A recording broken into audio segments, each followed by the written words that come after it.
Ambe Steels, J Bancha, Diko Bancha. Pentagon International College, Tinkune, Kathmandu, where excellence prevails. Real, Jamkar Jaha, Real Party Pack Tyaha. Proud to be associated with Kantipur News.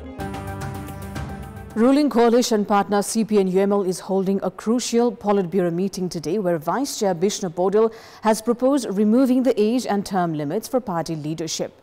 Meanwhile, alarming road safety data has emerged. Over 2,500 people died in nearly 29,000 road accidents last year, with incidents surging in Madhya province.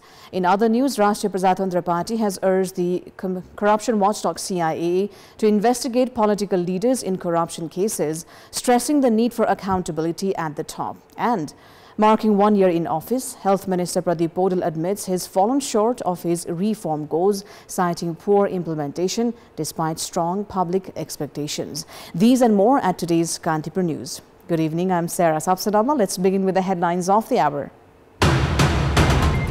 Ruling coalition partner CPN-UML's Politburo meeting currently underway at party office in Chasal. Proposal floated to remove 70 years age limit and 2 terms for party leadership. Rashtriya Prajatantra Party demands proof upon political figures in corruption cases, submits memorandum to CIA under leadership of party chair Rajendra Lingden. Republicans approve package of $9 billion in spending cuts to foreign aid and public broadcasting, move hands win to President Donald Trump's plan. And Spain and Switzerland to face each other in the quarterfinals of Women's Euro Cup 2025. The match to kick off 45 minutes past midnight tonight. The Politburo meeting of CPN-UML is currently underway at the party's office in Chasal, Lalitpur. In the meeting, Vice Chair of the party Bishnu Podil presented a proposal amendment to the party's statute, which includes the removal of the age limit of party's leadership and also the term limit of 2 years. A secretariat meeting held late last night approved the proposal to eliminate the 70-year age limit and the 2-term limit for leadership roles from the party's statute. A provision in the proposed amendment states that only delegates from the party's 10th National Congress will be eligible to participate in the statute convention scheduled for the Nepali month of Bhadra. This clause effectively bars former President Vidya Devi Bhandari from participating in the statute convention. The proposed amendment also includes the removal of position of senior vice chair and a reduction in the number of central office bearers. According to the proposal, there will be 1 chairperson, 5 vice chairpersons, 1 general secretary, 1 deputy general secretary and 7 secretaries, with no provision for a senior vice chair. Each leader has been given 5 minutes to speak on the proposed statute amendment presented by the Vice Chair, Podil. After discussion in the Politburo, the proposal will be forwarded to the Central Committee meeting on July 21st for further deliberation. Once the proposal is passed by the Secretariat, the Politburo and the Central Committee, it will be shared with local subordinate committees for discussion and feedbacks with a 1-month window until August 21st. Suggestions collected from party committees will be compiled into a report and presented at the statute convention that is starting on 5th of September. Meanwhile, Senior Vice Chair Iswar Pokhrel through social media urged party leaders to engage in serious discussions on the proposed statute amendment draft and contribute to its further refinement. Rashtriya Prajatantra Party RPP has submitted a memorandum to the Commission for Investigation of Abuse of Authority CIA, demanding that political leadership also be brought under investigation in corruption cases. Led by party chair Rajendra Lingden, RPP leaders reached the authority office and called for investigation into major corruption scandals, urging that political figures also be held accountable and brought within the scope of legal action. Accompanied by a rally of party cadres, the RPP leaders demanded thorough investigations into several high-profile corruption cases, including Lalita Niwas land scam, wide-body aircraft purchase case, irregularities in Maoist combatant camps, and the Visit Visa scandal, among others. In the letter submitted, the party mentioned delays in investigating corruption complaints.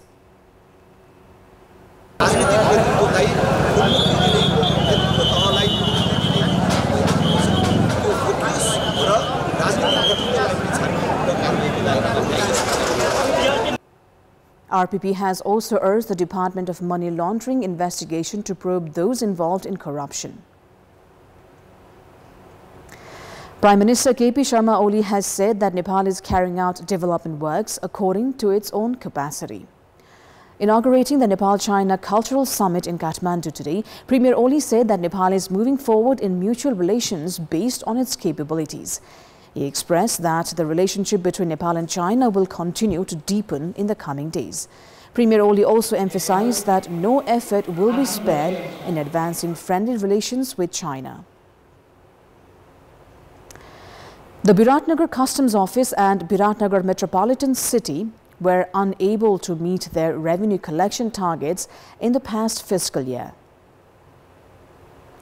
Biratnagar Customs Office succeeded in collecting only 80.9% of its target revenue, while the Metropolitan City collected just 57% of its goal.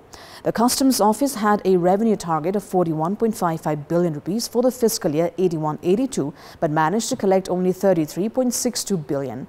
Likewise, the Inland Revenue Office in Biratnagar also fell short of its target.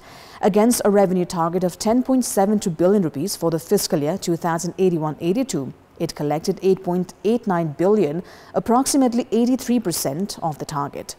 Officials, while presenting data showing higher revenue collection compared to the previous year, argued that the shortfall was due to overly ambitious targets, economic slowdown, and significant changes in the pattern of goods imported. 28,692 road accidents occurred in Nepal in the last fiscal year, resulting in the deaths of 2,549 people. During today's meeting of the Federalism Consolidation and National Concerns Committee, Inspector General of Police Deepak Thapa stated that the road accident situation in the country is alarming. He informed that the committee, between 7 to 10 people die in road accidents every day, with incidents particularly increasing in Madhya province. He reported that 2,549 people lost their lives in a total of 28,692 road accidents last fiscal year. Thapa also noted that criminal incidents had increased in the last fiscal year compared to previous one. 59,204 criminal cases were registered in fiscal year 2081-82, which is approximately 1.24% increase from the prior year. According to police data, the highest number of criminal cases were registered in Kathmandu Valley, followed by Madhya Province and Koshi Province. In order to maintain law and order, IGP Thapa said the Nepal Police conduct 226 vehicle patrols, 609 checkpoints, 1,110 foot patrols and 712 rural patrols daily in the country. He also mentioned that 30,374 police personnel are deployed for security duties within a 24-hour period. During the meeting of the committee, Home Minister Ramesh Lekhak stated that the overall state of peace and security in the country has been satisfactory. A year ago, when Nepali Congress youth leader Pradeep Bodal assumed office as the Minister of Health, public expectations soared. However, even he now feels that he has not been able to accomplish as much as he had hoped during this period. Not only was he unable to do what he had envisioned, but the decisions he did make also could not be implemented effectively. The minister was appointed in the position on 15th of July 2024. Upon taking office, he publicly pledged to bring extensive reforms to the health sector.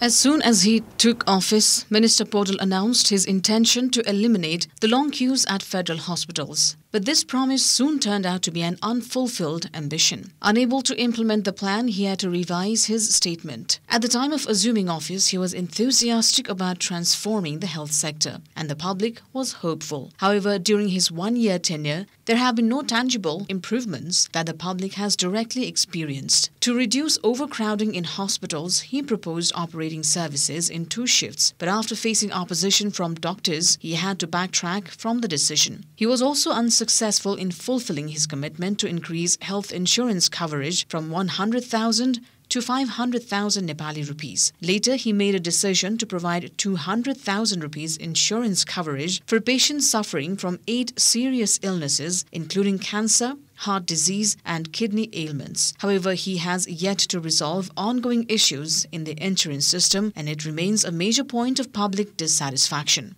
बिमा भनेको त यो गर्दै नगर्ने हो कि भन्नेमा धेरैको गुनासो आज पनि मैले हेरे आज यहाँ कुनै पनि काम भएको छैन म एउटा बिमाको उपचार गराउन आएको आज 3 दिन भयो मेरो अहिलेसम्म रिपोर्टसम्म भर्खर मैले पाउँदै छु तर रिपोर्ट देखाउने कहिले त्यो पनि थाहा छैन Minister Paudel also announced free treatment for burn victims from poor families. Although one hospital in each of the 7 provinces was designated for the same, the lack of expanded capacity, sufficient staff, and physical infrastructure prevented the policy from being implemented. As a result, burn patients still have no option but to travel to Kathmandu for treatment.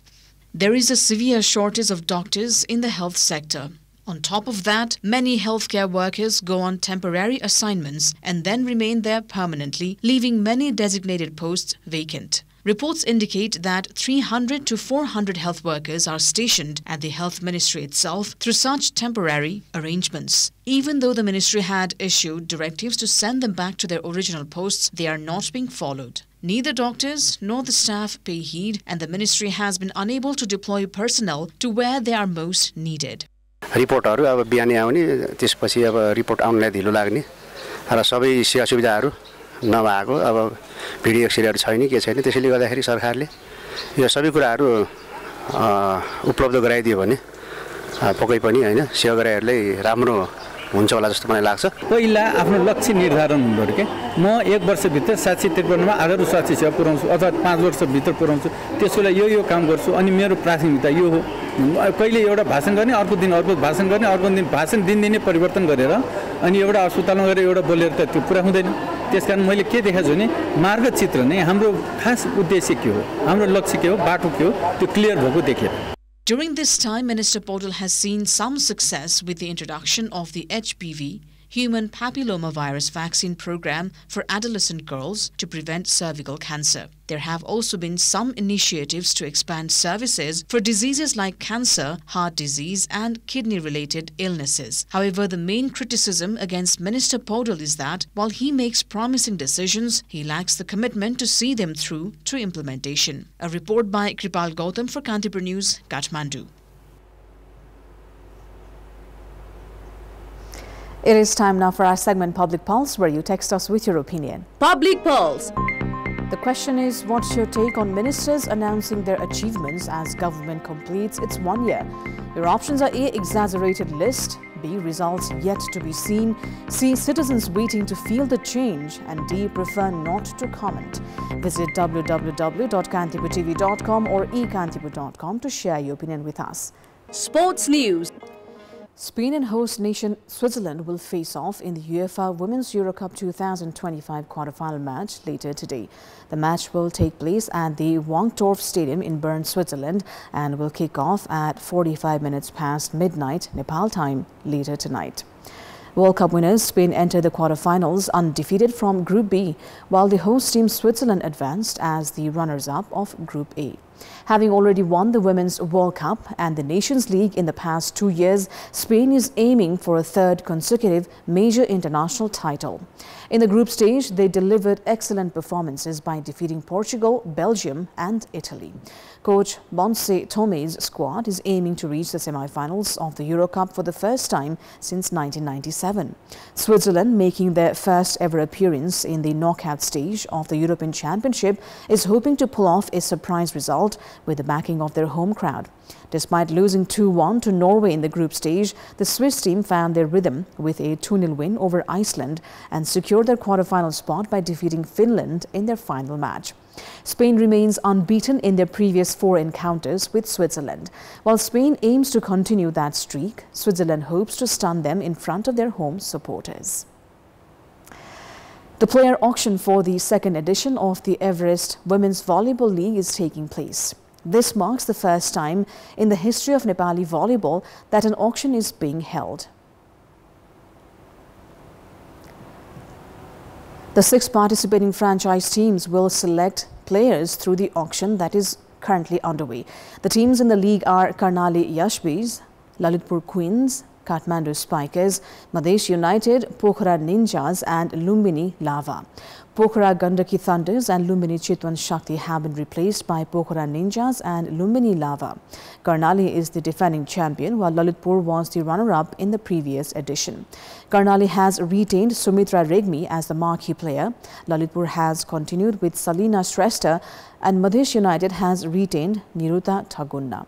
Pokhara Ninjas have announced Pragati Nath as their marquee player. Each team will purchase 7 players in the auction, 1 from category A, 3 from category B and 3 from C. A total of 68 players are included in the auction pool. The second edition of the league is scheduled to take place from September 5th to 13th. Help Nepal Sports Club secured a thrilling 5-set victory against the home team, the Vehi Sifainj of Maldives, in the opening match of ongoing Kava Championship. The match between the two teams held last night in Mali was competitive. Help Nepal won the first set 33-31. At one point, Help Nepal was leading 23-21, but the Vehi made a comeback by scoring 2 consecutive points, making the game even more exciting. Although the Vehi stopped Help Nepal at set point and the set extended, Help Nepal managed to claim it despite the tough challenge. Help Nepal also won the second set 25-20, raising hopes of a straight set victory. However, the Vehi made a comeback in the next 2 sets. Help Nepal lost the third set 20-25 and, failing to regain momentum in the fourth, handed the Vehi a 20-25 win. In the fifth and deciding set, however, Help Nepal delivered an excellent performance, winning 15-8. Nepal will face Club HDC in their second match later today. Bangladesh has climbed to the top of the table in SAF Under-20 Women's Championship, defeating Bhutan by 3-0. The deadlock was broken in the 33rd minute at the Basundhara Sports Ground in Dhaka, with Srimoti Tirsona Rani scoring the opening goal for Bangladesh. The home team led 1-0 at half-time. After the break, Bangladesh added 2 more goals. In the 65th minute, Tirsona Rani doubled the lead, and in the 74th minute, Sapna Rani scored the 3rd goal, helping Bangladesh continue its unbeaten run in the tournament. Bangladesh now has 12 points from 4 matches. Nepal is in second place with 9 points from 4 matches. The winner of the tournament will be decided in tomorrow's match between Nepal and Bangladesh. In another match held yesterday, Nepal had thrashed Sri Lanka 7-0. So far, Nepal has only lost to Bangladesh in the ongoing SAF Championship. That is all for the moment. Our colleague Puspa Kesi will bring you more updates at 7 p.m. in Nepali News. Thank you for watching. Bye for now.